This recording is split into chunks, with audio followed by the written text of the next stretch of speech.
Hi, in this training we'll look at sections and how you can use them to organize your buttons into logical and convenient groups. This gives you easy access to even more buttons than are physically available on your surfaces. At the same time, you can keep your critical functions secure from unauthorized users. We'll start with the basic section. To create any section, click and hold while you drag across the canvas so the outline covers the cells you want to include in the section. Then, release the mouse button. This will create a dashed outline around the selected cells. You don't have to be precise. You can always resize the section after it's created. As it says inside your newly created outline, just right-click inside it. This will bring up a context menu with several options. Click on Section or press the S key. You can also press S directly, without right-clicking first, to add a section. This will convert the selected cells into a section, complete with resizing handles and a section bar. You can grab any of the resizing handles and drag to resize the section. Or you can grab the dotted bar on the left side of the section bar to move the entire section to another position on the canvas. If you click on the section bar or any empty cell inside the section, you'll select it for editing. In the inspector panel to the right, you'll find many settings and options to control the look and behavior of the section. At the top of the inspector, we have the name or label of the section. This helps you identify the section on both the canvas and in the tree view. Next, we have section styling. Here, you can choose the colors used by the section. You can set a main color and also add a secondary color by pressing the plus icon and selecting the secondary color. These are the colors any buttons created inside the section will default to. They will also be used to identify the section on the encoders, but we'll return to that part later. Next, we have location. Here you can set the position and size of the section by entering numeric values.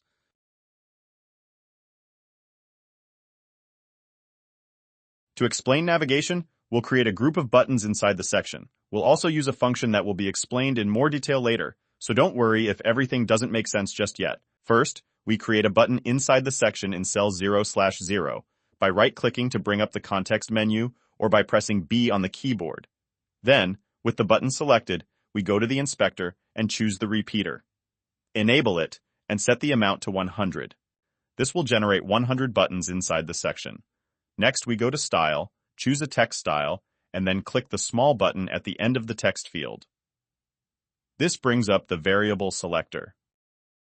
We clear the existing button text, then we choose Self, open it up, and click on Repeat Index. Click Insert, and then Done. This gives each of the 100 buttons a unique label, so it's easier to see what's happening. If we now go back and look at the section, we'll see a warning that says Item Overflow. This simply means there are more buttons in the section than what is currently visible. We also have a button to enable scroll, so let's click on that. Now, a few of the buttons have changed. And we also see a small page indicator that says we're currently viewing page 1 of 8. You can use the up and down arrows to navigate between pages in the canvas. You can also use the buttons inside the section by pressing and holding the Shift key on your keyboard while clicking the buttons. If we bring the emulator on screen and click Apply, you'll notice that the encoders are active and display the same color as the main color of the section. This means we can use the encoders to scroll through the section pages, like this. Now let's select the section and go back to the inspector and look at the navigation section. We can now see that scroll is enabled, and we have options to either move the navigation buttons inside the section or hide them. This frees up button space, which is especially useful on Stream Deck Studio, where we can use the encoders to navigate instead of assigning buttons. Now let's make a copy of our section. Click on the section bar to select the section.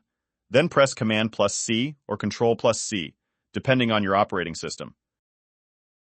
Next, select the starting cell where you want to place the copy, and press Command+V or Control+V to paste it. Now select the section again, go to Style, and change the main color. If we apply the changes now, you'll see that the right encoder changes color, indicating that it now controls the rightmost section. If we press the encoder, we can cycle through which section it controls. So, as you can see, there's far more button space than initially meets the eye. By using Section Scroll, you can have hundreds of buttons on any surface. Now, let's look at authentication, found in the inspector. Here, there are two buttons, one for a PIN code and one for NFC. Let's start by adding a PIN code rule. In the dialog, give the PIN a name so you remember for whom or why the section was locked.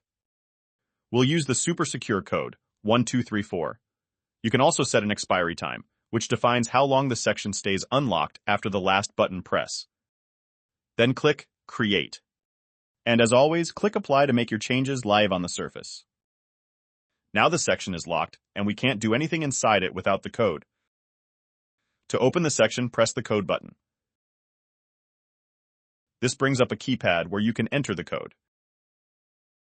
Then press the green checkmark to unlock the section.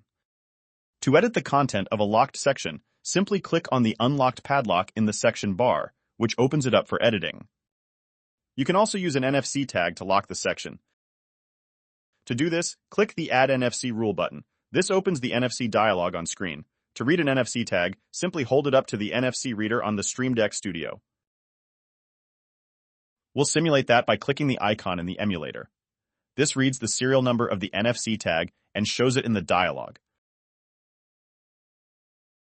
Click the serial number, then click the green arrow button to assign it to the locking function of the section. Then click Create. Now, an NFC icon appears in the locked section, indicating that the registered NFC tag can also be used to unlock it, in addition to the PIN code. Remember to save your changes to apply them across all your surfaces. To simulate unlocking the section with an NFC tag, we will click the NFC icon here in the emulator. The section will unlock. You can secure any section on any surface in your position using the NFC reader on your Stream Deck Studio. It's not limited to just the surface with the reader. You can even assign multiple NFC tags to the same rule so several users can access the locked section. The variables part of the inspector is reserved for future use. We'll return to that in a later training video. That wraps up the training for the basic section. In the next video, we'll take a closer look at the other section types available to us. I hope this was helpful. Make sure to subscribe for more training videos like this.